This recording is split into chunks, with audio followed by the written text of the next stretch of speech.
ధనస్సు వారి కనుక చూసుకున్నట్లయితే మీకు ప్రస్తుతం అర్ధాష్టమ శని నడుస్తుంది ప్రస్తుతం. అయితే లక్కీగా ఇప్పుడు ఈ రెండు గ్రహాలు అంటే 4లో ఉండేటువంటి శని దగ్గరకి రవి కుజుడు వీరిద్దరూ వచ్చినందుకు దాని యొక్క ప్రభావం తగ్గనుంది. 3లో రాహు, పంచమంలో శుక్రుడు, సప్తమంలో గురువు, భాగ్యస్థానంలో కేతు ఉన్నాడు. అదేవిధంగా రాహుతో కలిసినటువంటి బుధుడు 11వ తేదీ నుంచి 4లోకి వెళ్తాడు. 14వ తేదీ నుంచి ఆ యొక్క రవి కూడా మారుతాడు 5వ స్థానంలోకి. మరి ఈ యొక్క గ్రహస్థితిని అనుసరించి మీకు ఎలా ఉండబోతుంది ఏప్రిల్ మాసంలో, ఎటువంటి పరిహార మార్గాలు చేసుకోవాలి, ఎటువంటి విషయాల్లో మీరు జాగ్రత్తగా ఉండాలి, ఏ దేవతారాధన చేసుకోవాలనేటువంటి అంశాలు చెప్తుంది నేనైనప్పటికీ చెప్పిస్తుంది సాక్షాత్ లలిత అమ్మవారిగా భావిస్తూ ఆ లలితాంబిక అమ్మవారి యొక్క అనుగ్రహం మీ అందరికీ పరిపూర్ణంగా కలగాలని మనస్ఫూర్తిగా కోరుకుంటూ, ఇక్కడ ప్రధానంగా అర్ధాష్టమ శని ప్రభావం తగ్గుతుందని చెప్పుకున్నాం. అంటే దీనివల్ల ఏంటి, గతంలో ఆగిపోయిన కొన్ని కన్స్ట్రక్షన్స్ అనుకోండి, భూ వివాదాలకు సంబంధించిన భూ వివాదాలు జరుగుతాయి. వివాదం జరగడం వల్లే మీకు లాభం కూడా ఉంటుంది. అంటే చూడండి, ఒక్కోసారి మనం వెళ్ళి గొడవ పెట్టుకున్నాక మనకి అక్కడ పనులు కదులుతాయి చూసారా, అలా కొన్ని విషయాలు గొడవలు అవుతాయి. ప్రాపర్టీ అనుకోండి, విద్యా సంబంధించింది అనుకోండి, ఒక ఆఫీస్ సంబంధించింది అనుకోండి, ఒక ఎనీథింగ్ ఒక ప్లేస్కి సంబంధించిన ఘర్షణ అవుతుంది. ఘర్షణ వల్ల లాభము ఉంటుంది, ఇది గుర్తుపెట్టుకోండి. అలాగే ధైర్యంగా కొన్ని నిర్ణయాలు తీసుకుంటారు. సినిమా ఫీల్డ్లో ఉండేటువంటి రైటర్స్ కొత్త అవకాశాలు వస్తాయి. కాకపోతే ఏదైనా ఒక ల్యాండ్ అది తీసుకునేటువంటి, ఏదైనా వివాదాల్లో ఉండేటువంటి ల్యాండ్స్ తీసుకుంటున్నాం అనేటువంటి విషయం చూసుకోవాలి. కాస్త విద్యార్థులకు స్ట్రెస్ ఎక్కువగా ఉంటూ ఉంటుంది. వివాహ సంబంధించిన విషయాలు కొంత మూమెంట్ ఉంటుంది, లగ్నాధిపతి సప్తమంలో ఉన్నందుకు. కాకపోతే ఒక్కొక్కసారి ఎలా ఉంటుందంటే, ఈ సప్తమంలో గురువు ఉంటూ గురువు యొక్క రాసుల్లో ఉండేటువంటి గ్రహాల మూలంగా మంచి సంబంధం అన్నట్టు అనిపిస్తూ, తీరా తర్వాత అయ్యో ఏంటి ఇలాంటి వాళ్ళ వీళ్ళు బయటికి మాత్రం బాగా మంచిగా అనిపిస్తున్నారు కదా అనేటువంటి కలుగుతాయి. ఎందుకంటే సప్తమంలో ఉండేటువంటి గురువు యొక్క రాసుల్లో ఉండే పాపగ్రహాలు చేత గురువు అక్కడ ఉన్నాడు. కాబట్టి ఏంటి, బంధువర్గంలో కానివ్వండి, లేకపోతే ఫ్రెండ్స్ మూలంగా కానివ్వండి, కొన్ని సంబంధాలు కుదిరినప్పటికీ మీరు తొందరపడకుండా 1-4 సార్లు ఆ సంబంధం ఏమిటి, బయటికి మాత్రం అతి వినయం దురత లక్షణం అంటారు. అతి వినయాలు చూపిస్తే మరింత జాగ్రత్తగా ఉండాలి. కాబట్టి అది అమ్మాయి తరపు కానివ్వండి, అబ్బాయి తరపు కానివ్వండి, ఏ విషయం పట్ల కాస్త జాగ్రత్తగా ఉండండి. ఇక ఆలయాల్లో ముఖ్యంగా నరసింహస్వామి ఆలయాలకి, అమ్మవారి ఆలయాలకి రెగ్యులర్గా వెళ్తుండండి. లలిత చదువుకోండి. గణపతి ఆలయాలకి ఎంత వెళ్తుంటే అంత మంచిది. కాస్త లాంగ్ జర్నీ చేసేటప్పుడు కొంత జాగ్రత్తగా ఉండండి. బ్యాంక్ ట్రాన్సాక్షన్ చేసేటప్పుడు కొంత జాగ్రత్తగా ఉండండి. గవర్నమెంట్ వ్యక్తులతో కొంతమందితో చిన్న విభేదాలు వచ్చేటువంటి ఛాన్సెస్ కనిపిస్తున్నాయి. మరియు మీ యొక్క సంతానానికి ఎప్పటి నుంచో గవర్నమెంట్ జాబ్స్ కోసం ప్రయత్నం చేసేటువంటి వారికి ఇప్పుడు ఉండేటువంటి గ్రహస్థితి ఏదైతే ఏప్రిల్ 14 నుంచి, ఇది ఒక రకంగా రవి పంచమ స్థానంలోకి వస్తున్నందుకు ఒక రకంగా మంచిది.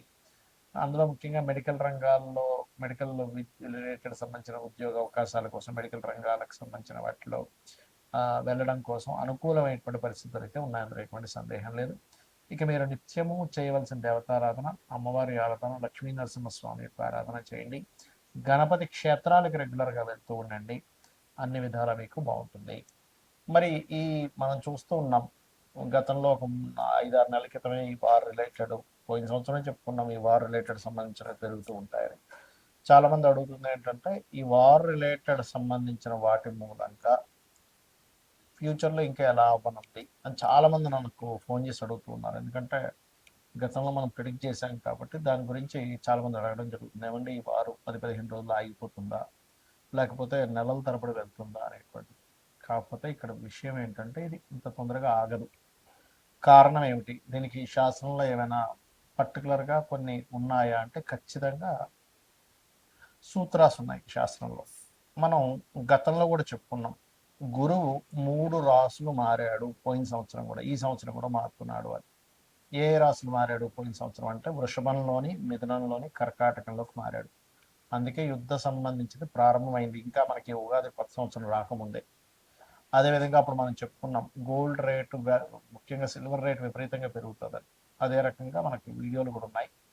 అండ్ పీఠాధిపతులు గొడవలు పెట్టుకుని ఇవన్నీ కారణం అది. అయితే ఈ సంవత్సరం కూడా కర్కాటకంలో మనకి మిథునంలో ఉండేటువంటి గురువు కర్కాటకంలోకి, సింహంలోకి మారుతున్నాడు. గతంలో ఏం జరిగింది, వృషభంలో ఉండే గురువు మిథునంలోకి వచ్చి కర్కాటకంలోకి వచ్చి మళ్ళీ వెనక్కి వచ్చాడు. సో ఎప్పుడైనా సరే 3 రాసులు మారేటప్పుడు అది జన నష్టాన్ని, అందులో ముఖ్యంగా యుద్ధపరంగా విపరీతమైనటువంటి జన నష్టాన్ని కలిగిస్తుంది. కాబట్టి ఇండియాలో ఉండేటువంటి వారికి పెద్ద నష్టమేమీ ఉండదు, కానీ విదేశాల్లో ఉండేటువంటి వారికి మాత్రం కాస్త ఎక్కువ నష్టం ఉంటుంది. కాబట్టి ఇండియన్స్ ఎవరైనా విదేశాల్లో ఉన్నట్లయితే వారు కాస్త వీలైనంత మట్టుకు అక్కడ సేఫ్ జోన్స్లో ఉండడం మంచిది. ఇప్పుడు Saudi countries, Dubai countries, America పర్టికులర్గా, ఎందుకంటే ఇది న్యూక్లియర్ సంబంధించిన దాడులు. అంటే మనకి చూడండి, మనకి హిరోషిమా నాగసాకి మీద వేశారు అప్పుడు ఒకసారి. దానివల్ల ఏంటి, కొన్ని కోట్ల మంది, కొన్ని లక్షల మంది చనిపోయారు. అలా ఏంటంటే ఒక పెద్ద విస్ఫోటనలాగా జరిగేటువంటి బాంబ్స్ వేయడం కూడా జరుగుతుంది. ఒక దేశం అయితే కంప్లీట్గా, ఒకటి రెండు దేశాలు కంప్లీట్గా రూపాలు లేకుండా పోయేటువంటి స్థితి ఉంది ఇప్పుడు ఉండేటువంటి గ్రహస్థితి. ఇవన్నీ మనం ఎందుకు చెప్పుకుంటున్నాం అంటే, ముందు సామాన్య మానవుడికి ఏమి జరగకూడదు. ఇలా జరగకుండా ఉండాలంటే మనల్ని రక్షించేది, నడిపించేది, మనల్ని తల్లిలా చూసుకునేటువంటిది అమ్మవారు. కాబట్టి రకరకాల దేశాల్లో ఉంటారు. చూడండి, మనం ఒక్కోసారి వింటూ ఉంటాం, ఏమంటే పెద్ద ఫ్లైట్ పడిపోయింది, ఒక చిన్న పిల్లవాడు కాపాడబడ్డాడు అంటాం. ఒక్కోసారి చాలా పెద్ద షిప్ మునిగిపోయిందని, కానీ కొంతమంది ఎందుకు బయటపడ్డారంటే, ఎలా బయటపడ్డారంటే అదే మిరాకిల్. మొన్న ఫ్లైట్ కూడా పడిపోతే చూడండి, ఒక అతను ఫ్రెష్గా స్నానం చేసుకొని వచ్చాడు, నడుచుకుంటూ వచ్చేసాడు. ఏంటంటే అంత పెద్ద పేలిపోయింది, మంటలు వచ్చాయంటే అదే లక్. ఇది ఒక్కొక్కసారి మనకు పుణ్యము వల్ల వస్తుంది. అంటే మనకి పూర్వజన్మలో ఎక్కడో పుణ్యం ఉంటే ఆ పుణ్యం మనల్ని అలా కాపాడుతుంది. మరి ఇప్పుడు ఉండేటువంటి దీంట్లో మీరు ఏం చేయాలంటే, రోజు చండీ వినండి, లేదా దుర్గా కవచం చదువుకోండి. చండీ వినడమైనా, చండీ పారాయణం చేయడమైనా, లేదా చండీ హోమాలు చేసుకోవడమైనా ఇంట్లో చేసుకోండి. దానివల్ల ఏమవుతుందంటే మీరు రక్షింపబడతారు. దేశాలు కొట్టుకోవడం వల్ల సామాన్య మానవుడు ఇబ్బంది పడకూడదు. కాబట్టి ఇది ఎలాంటి రక్షణ ఇస్తుంది? ఇప్పుడు మనకు చూడండి, కేవలం అదేదో బాంబు వచ్చి మన మీద పడేటువంటిది మాత్రమే కాకుండా, ఇప్పుడు ఉండేటువంటి సిచ్యువేషన్స్లో మనం గతంలో 1 month బ్యాక్ ఆల్రెడీ చెప్పుకున్నాం, కొంచెం ఫుడ్ రిలేటెడ్ సంబంధించిన విషయం మీద ఎఫెక్ట్ వస్తుంది ముందు అని. అదే రకంగా చూసుకుంటే గ్యాస్ సరిగ్గా అందకపోవడం. ఇప్పుడు నార్మల్గా ఎవరైతే వీళ్ళు కమర్షియల్ కాకుండా నాన్ కమర్షియల్ వాళ్ళకి వచ్చేస్తున్నాయి గ్యాసెస్, కానీ కమర్షియల్ వాళ్ళకి రావట్లే. తద్వారా హాస్టల్స్లో ఉండేటువంటి వారు, లేకపోతే హోటల్స్లో తినేటువంటి వారు, ప్రత్యేకంగా వాళ్ళు వండుకోరు, హోటల్నే ఆధారపడి ఉంటారు. అలాంటి వారికి ఇబ్బంది అనేటువంటిది స్లోగా ప్రారంభమైంది. తద్వారా మనకి వండుకునే స్థితి, పరాభావనామ సంవత్సరం, పరావాసు నామ సంవత్సరం, రెండు పేర్లు దీనికి.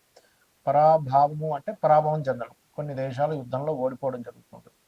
పరావసు వల్ల ఏమిటి అంటే, మనం పూర్వంలో ఎటువంటివైతే పద్ధతులు పాటించాము అటువంటివన్నీ కూడా వస్తూ ఉంటాయి. అంటే పూర్వ పద్ధతులు రావడము, కొన్ని దేశాలు ఓడిపోవడము, కొన్ని దేశాలు ఇబ్బంది పడడం అనేటువంటిది ఉంది ఈ సంవత్సరము. దాంతోపాటు ఎప్పుడూ కనీ విని ఎరుగనట్టుగా 3 సార్లు మనకి పంచగ్రహ కూటమి కూడా వచ్చింది. అది కూడా మనం చెప్పుకున్నాం లాస్ట్ టైం. కాబట్టి నేను అనేది ఒకటే, గుర్తుపెట్టుకోండి. ఇక్కడ మీరు, ఎందుకంటే దేశాలు మిసైల్స్ వేసుకుని ఏమైనా సామాన్య మానవుడికి ఇబ్బంది కలగకుండా ఉండాలి. కాబట్టి నవగ్రహాలలో కుజుడు, రాహువు, శని, గురువు, ఈ 4 గ్రహాల దగ్గర దీపారాధన చేయండి. మీకు దగ్గరలో గోశాల ఏదైనా ఉంటే గోవులో సకల దేవతలు ఉంటారంటారు. కాబట్టి ఆ సకల దేవతల యొక్క ప్రభావం నీకు పాజిటివ్గా, వాళ్ళ యొక్క అనుగ్రహం కావాలి. కాబట్టి గోవులకి బెల్లము, అరటికాయలు, క్యారెట్స్, గ్రాసము, వీలైతే ఇవి తినిపించండి, సరిపోతుంది. గ్రాసం కూడా తినిపించవచ్చు, రైట్, గోధుమ రవ్వ కూడా తినిపించవచ్చు. ఇవి చేయండి. ఇక్కడ మరొక విషయం ఏంటంటే, మనం రాశి ఫలాలు చెప్పుకుంటున్నాం కదా, దీనికంటే ప్రధానంగా మీ పర్సనల్ చార్ట్ చూసుకోవాలి.